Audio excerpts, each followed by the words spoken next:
আজকের এই মুহূর্তের সমগ্র বরাক উপত্যকা তথা আসামের জাতীয় এবং আঞ্চলিক গুরুত্বপূর্ণ সংবাদে সবাইকে জানাই স্বাগতম। আজ 28 জুন শনিবার। আজকের সন্ধ্যার বিশেষ বিশেষ খবর হলো, ভাগাবাজারে দিন দুপুরে বন্দুকের নলের মুখে মিজু যুবক, লুট 3.20 লক্ষ টাকা। বরাকে ভয়াবহ রূপ নিয়েছে বেকার সমস্যা, ই অটো উপার্জনের বর্ষা শিক্ষিত যুবকদের। পাক সেনার কনভয়ে বিস্ফোরক বোঝাই বাহনের ধাক্কা, নিহত 13। চীনের প্রতিরক্ষা মন্ত্রীকে মধুবনী পেন্টিং উপহার প্রতিরক্ষা মন্ত্রী রাজনাথের। বড়খলা হাসপাতাল স্থানান্তরের প্রতিবাদে সোচ্চার জনগণ, প্রয়োজনে আইনি পথে লড়াইয়ের হুঁশিয়ারি। বিপর্যস্ত বরাকে বিমান ভাড়া নিয়ন্ত্রণে রাখতে মন্ত্রীর দ্বারস্থ সাংসদ কোনাদ পুরকায়স্থ। এবং সর্বশেষ খবরটি হলো, অনুপ্রবেশ রুখতে আধার ইস্যুর দায়িত্বে জেলা শাসক, বললেন মুখ্যমন্ত্রী। শিশু নয়, প্রাপ্তবয়স্কদেরই আধার কার্ড দেবে জেলা প্রশাসন। এবারে শুনুন বিস্তারিত খবর। ফের দিন দুপুরে ডাকাতির ঘটনায় চাঞ্চল্য ছড়ালো ভাগাবাজার এলাকায়। আজ দুপুর 1:10 নাগাদ এক মিজু নাগরিকের কাছ থেকে বন্দুকের নলের মুখে নগদ 3,20,000 টাকা লুট করে নিয়ে গেছে এক ডাকাত দল। গত 22 মার্চ একই কায়দায় 13 লক্ষ টাকা লুটের ঘটনার রেশ কাটতে না কাটতেই আবারও এমন ঘটনা ঘটায় এলাকার নিরাপত্তা নিয়ে প্রশ্ন উঠেছে। জানা গেছে, মিজোরামের লুংলে থেকে আসা ওই মিজু নাগরিক শিলচরে গাড়ির যন্ত্রাংশ কেনার উদ্দেশ্যে ভাগাবাজারের দক্ষিণ প্রান্তে শিলচরগামী গাড়ির জন্য অপেক্ষা করছিলেন। ঠিক তখনই 3-4 জন যুবক তার কাছে এসে শিলচর পৌঁছে দেওয়ার প্রস্তাব দেয়। প্রথমে রাজি না হলেও যুবকদের হাফ বোতল মদের বিনিময়ে তাকে পৌঁছে দেওয়ার প্রস্তাবে তিনি রাজি হন এবং মদের টাকা বের করে দেন। এরপর যুবকরা ওই মিজু নাগরিককে নিয়ে ভাগাবাজারের খাসপুরে সড়কের পাশে বসে মদ পান করে। মদ পান শেষে তারা মিজু লোকটিকে তাদের গাড়িতে তুলে নেয়। ভাগাবাজার পেরিয়ে কিছুটা সামনে ইলিয়াস আলী স্কুলের সামনে আসার পর দুই দিক থেকে 2 জন পিস্তল তাক করে ধরে। একজন তার কোমরে বাঁধা ব্যাগটি ছিনিয়ে নেয়। এরপর তারা মিজু লোকটিকে গাড়ি থেকে ফেলে দিয়ে পালিয়ে যায়। খবর পেয়ে তাৎক্ষণিকভাবে ঘটনাস্থলে পৌঁছান ধলাই থানার অফিসার ইনচার্জ কুলেন্দ্র হাজুরি ও তার দলবল। পুলিশ ঘটনার তদন্তে নেমেছে এবং স্থানীয় মদের দোকান সহ ঘটনার আশেপাশের দোকানের সিসিটিভি ফুটেজ খতিয়ে দেখছে। ডাকাতিকাণ্ডে ব্যবহৃত গাড়ির নম্বর এবং ডাকাতদের শনাক্ত করার চেষ্টা চলছে বলে জানিয়েছে পুলিশ। উল্লেখ্য, গত 22 মার্চ সকালে বাগাবাজারের দক্ষিণ প্রান্তে একই কায়দায় মিজোরামের চম্পাইয়ের এক বাসিন্দার কাছ থেকে 13 লক্ষ টাকা লুট করে নিয়েছিল ডাকাত দল। সেই ঘটনায় 5 জনকে অভিযুক্ত করে ধলাই থানায় মামলা দায়ের করা হয়েছিল। পুলিশ 2 জনকে ধরতে সক্ষম হলেও বাকিরা এখনও অধরা। একের পর এক প্রকাশ্য দিবালোকে ডাকাতির ঘটনায় গোটা ভাগাবাজার অঞ্চলে তীব্র আতঙ্ক ও চাঞ্চল্য সৃষ্টি হয়েছে। এলাকার মানুষজন নিরাপত্তা নিয়ে উদ্বিগ্ন এবং পুলিশের কাছে দ্রুত ডাকাতদের গ্রেফতারের দাবি জানিয়েছে। পরবর্তী খবর, বিপর্যস্ত বরাকে বিমান ভাড়া নিয়ন্ত্রণে রাখতে মন্ত্রীর দ্বারস্থ সাংসদ কোনাদ। গত 1 সপ্তাহ ধরে রেল এবং সড়ক পথে দক্ষিণ আসাম তথা বরাক উপত্যকার যোগাযোগ ব্যবস্থা দেশের অন্য প্রান্ত থেকে বিচ্ছিন্ন হবার প্রেক্ষিতে বিমান ভাড়া লাফিয়ে লাফিয়ে বাড়ছে। 1 সপ্তাহ ধরে ভূমিস্খলনের ফলে রেল এবং সড়ক পথে রাজধানী তথা দেশের অন্য প্রান্তের সঙ্গে যোগাযোগে বিমান ছাড়া আর কোনো বিকল্প পথ নেই বরাকবাসীর সামনে। এই প্রেক্ষাপটে জরুরি ভিত্তিতে যারা গুয়াহাটি বা দেশের অন্য শহরে যেতে চান তারা বিশাল অঙ্কের টাকা দিয়ে বিমানের টিকিট সংগ্রহ করতে হচ্ছে।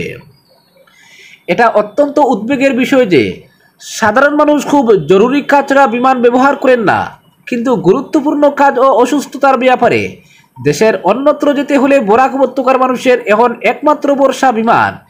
এরই মধ্যে এয়ার ইন্ডিয়া তাদের পরিষেবা বন্ধ করে দিয়েছে। ফলে সার্বিকভাবে বরাক উপত্যকার মানুষ ভয়ঙ্কর সমস্যার সম্মুখীন হচ্ছেন।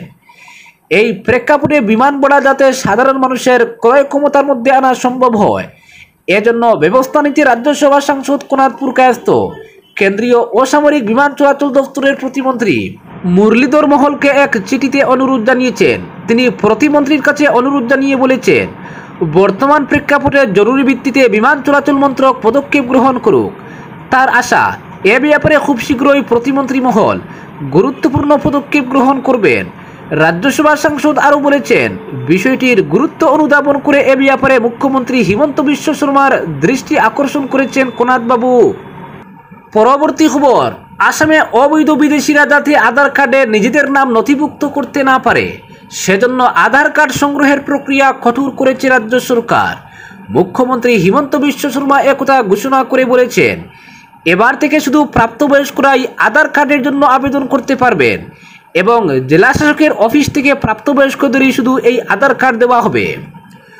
মুখ্যমন্ত্রী ঘোষণা করেন, খুব শীঘ্রই এ ব্যাপারে সরকার সিদ্ধান্ত নিতে চলেছে। অর্থাৎ আগে যেমন অনলাইনে আবেদন করেই যে কেউ আধার কার্ড সংগ্রহ করতে পারত, এবার সেটা সম্ভব নয়। শুধুমাত্র প্রাপ্তবয়স্কদেরই এই আধার কার্ড দেওয়া হবে। রাজ্যে অবৈধ অনুপ্রবেশ প্রতিরোধ করতেই রাজ্য সরকার এই সিদ্ধান্ত নিয়েছে। ক্যাবিনেট বৈঠকের পর হিমন্ত বিশ্ব শর্মা বলেন, রাজ্যে দৈনিক 20-25 জন বাংলাদেশি লোককে পুশব্যাক করা হচ্ছে। বৃহস্পতিবার রাতেও 20 জন বাংলাদেশি নাগরিককে পুশব্যাক করা হয়েছে। তিনি বলেন, বাংলাদেশি নাগরিক আসামে প্রবেশ করে নতুন আধার কার্ড সংগ্রহ করতে না পারে সেজন্য সরকার নতুন নিয়ম চালু করবে। পরবর্তী ক্যাবিনেটে প্রাপ্তবয়স্কদের জন্য আধার কার্ড লাভে নতুন নিয়ম চালু করার সিদ্ধান্ত নেবে বলে জানান তিনি। তিনি বলেন, রাজ্যে প্রাপ্তবয়স্কদের জন্য নতুন করে আধার কার্ড প্রয়োজন নেই। আধার কেন্দ্রে কেবল 18 অনূর্ধ্বরা আধার কার্ড লাভের সুবিধা পাবে। উপযুক্ত প্রাপ্তবয়স্ক নাগরিকের আধার কার্ড প্রয়োজন হলে তা কেবল জেলা শাসক তা দেওয়ার ব্যবস্থা করতে পারবেন। পরবর্তী ক্যাবিনেট বৈঠকে এ সম্পর্কে সিদ্ধান্ত নেওয়া হবে বলে জানান মুখ্যমন্ত্রী। নতুন নিয়ম চালু হলে নতুন কোনো বিদেশির আধারের সুবিধা লাভ বন্ধ হবে। মুখ্যমন্ত্রী বলেন, এবার থেকে আবেদনকারীর সমস্ত নথিপত্র ভালোভাবে পরীক্ষা করে এবং তথ্যাদি ভেরিফিকেশনের পরই জেলা শাসকরা এই আধার কার্ড ইস্যু করবেন। জাল আধার কার্ড তৈরির যে চক্র সক্রিয় রয়েছে তারা যাতে নিকট ভবিষ্যতে অনলাইনে আবেদন করে আধার কার্ড সংগ্রহ করতে না পারে সেই ব্যবস্থা নেওয়া হবে। সরকারি এই প্রক্রিয়া অনুসরণ করলে কোনো বিদেশি নাগরিকই আধার কার্ড সংগ্রহ করতে পারবে না। তাছাড়া সরকারের কাছে নথিপত্র থাকলে অত্যন্ত সহজেই কেউ যদি জাল করতে চায় সেটাও বন্ধ করা সম্ভব হবে। রাজ্য সরকারের এই উদ্যোগের পেছনে সীমান্ত জেলাগুলিতে আধার কার্ড দেওয়ার ব্যাপারে অত্যন্ত কঠোর নিয়ন্ত্রণ বিধি মেনে চলার নির্দেশ দেওয়া হয়েছে জেলা শাসককে। সাম্প্রতিককালে সরকারি প্রকল্পগুলোর সুবিধা পাওয়ার জন্য আধার কার্ড বাধ্যতামূলক করেছে রাজ্য এবং কেন্দ্রীয় সরকার। অর্থাৎ যার আধার কার্ড থাকবে না তার পক্ষে সরকারি প্রকল্পের সুবিধা গ্রহণ করা সম্ভব নয়। পরবর্তী খবর, বড়খলা হাসপাতাল স্থানান্তরের প্রতিবাদে সোচ্চার জনগণ, প্রয়োজনে আইনি পথে লড়াইয়ের হুঁশিয়ারি। রাজ্যে স্বাস্থ্য বিভাগের গত 4 জুন নোটিফিকেশনে বড়খলা হাসপাতাল তাপাং এলাকার চিবিতা বিচিয়া স্থানান্তর হওয়ার নোটিফিকেশনের বিরুদ্ধে বড়খলায় প্রতিবাদে গর্জে উঠলেন বড়খলার সচেতন নাগরিকরা। বড়খলা বিধানসভা কেন্দ্রের বড়খলা প্রাথমিক স্বাস্থ্য কেন্দ্র স্থানান্তর করার খবর ছড়িয়ে পড়তেই অসন্তোষ দেখা দেয় সাধারণ মানুষের মধ্যে। তারই বহিঃপ্রকাশ ঘটে শুক্রবার বিকেলে বড়খলা হাসপাতালের সামনে এক প্রতিবাদী সভার আয়োজন করা হয়।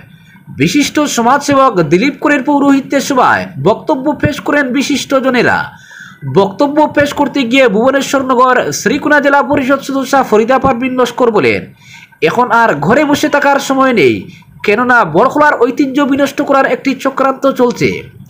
1970 সালে স্থাপন করা হয়েছিল বড়খলা স্বাস্থ্যকেন্দ্র। এই স্বাস্থ্যকেন্দ্র বৃহত্তর বড়খলার মানুষের একটি নিরাময় কেন্দ্র। যদি এখান থেকে এই স্বাস্থ্যকেন্দ্র স্থানান্তর করা হয় তাহলে প্রতিটি সম্প্রদায়ের মানুষ বিপাকে পড়বেন।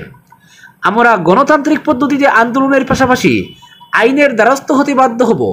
এদিন বক্তব্য পেশ করতে গিয়ে বিষ্ণুপদ বাগদি জানান, এই হাসপাতালের জন্য প্রয়োজন হলে বাগান এলাকা থেকে চাঁদা তুলে হাসপাতালের জন্য আইনি লড়াইয়ে নামা হবে। এদিন চেসরিজিবির আঞ্চলিক পঞ্চায়েত সদস্য ফখরুল ইসলাম লস্কর বলেন, ডিলিমিটেশন হয়েছে ভালো কথা, তবে হাসপাতাল স্থানান্তর কোনো অবস্থায় মেনে নেওয়া যায় না। সরকারের প্রয়োজন হলে তাপাং এলাকায় হাসপাতাল তৈরি করুক, তাতে আমাদের কোনো সমস্যা নেই, তবে এই হাসপাতাল কোনো অবস্থায় স্থানান্তর করতে দেওয়া হবে না। প্রয়োজন হলে আন্দোলনের পাশাপাশি চাঁদা তুলে আইনি লড়াই চালানো হবে। পরবর্তী খবর, পাকিস্তানের সেনা কনভয়ে বিস্ফোরক বোঝাই গাড়ি নিয়ে ঢুকে পড়ল জঙ্গি, নিহত অন্তত 13 জওয়ান। পাকিস্তানের খাইবার পাখতুনখোয়া প্রদেশের সেনা কনভয় লক্ষ্য করে আত্মঘাতী বিস্ফোরণ। আজকের এই ঘটনায় প্রাণ হারিয়েছেন অন্তত 13 জন জওয়ান। পাকিস্তানি সরকারের এক আধিকারিক সংবাদ সংস্থা AFP-কে জানিয়েছেন, বিস্ফোরণে আহত হয়েছেন 10 জন জওয়ান এবং 19 জন সাধারণ নাগরিক। সরকারি ওই আধিকারিক AFP-কে বলেন, সেনা কনভয়ে বিস্ফোরক বোঝাই গাড়ি নিয়ে ঢুকে পড়ে এক আত্মঘাতী জঙ্গি। প্রশাসন সূত্রে জানা গিয়েছে, বিস্ফোরণের ফলে ওই এলাকার বেশ কিছু ঘরবাড়ি ক্ষতিগ্রস্ত হয়েছে। এক পুলিশ আধিকারিক জানিয়েছেন, বিস্ফোরণের অভিঘাতে দুটি বাড়ির ছাদ উড়ে গিয়েছে, 6টি শিশু আহত হয়েছে। এই এলাকায় তেহরিক-ই-তালিবান পাকিস্তান সক্রিয় রয়েছে, তবে এখনও পর্যন্ত কোনো জঙ্গি গোষ্ঠী ঘটনার দায় স্বীকার করেনি। গত মার্চে এই দক্ষিণ ওয়াজিরিস্তানের জান্ডুলা চেকপোস্টের কাছে সেনা শিবির লক্ষ্য করে হামলা চালায় টিটিপি।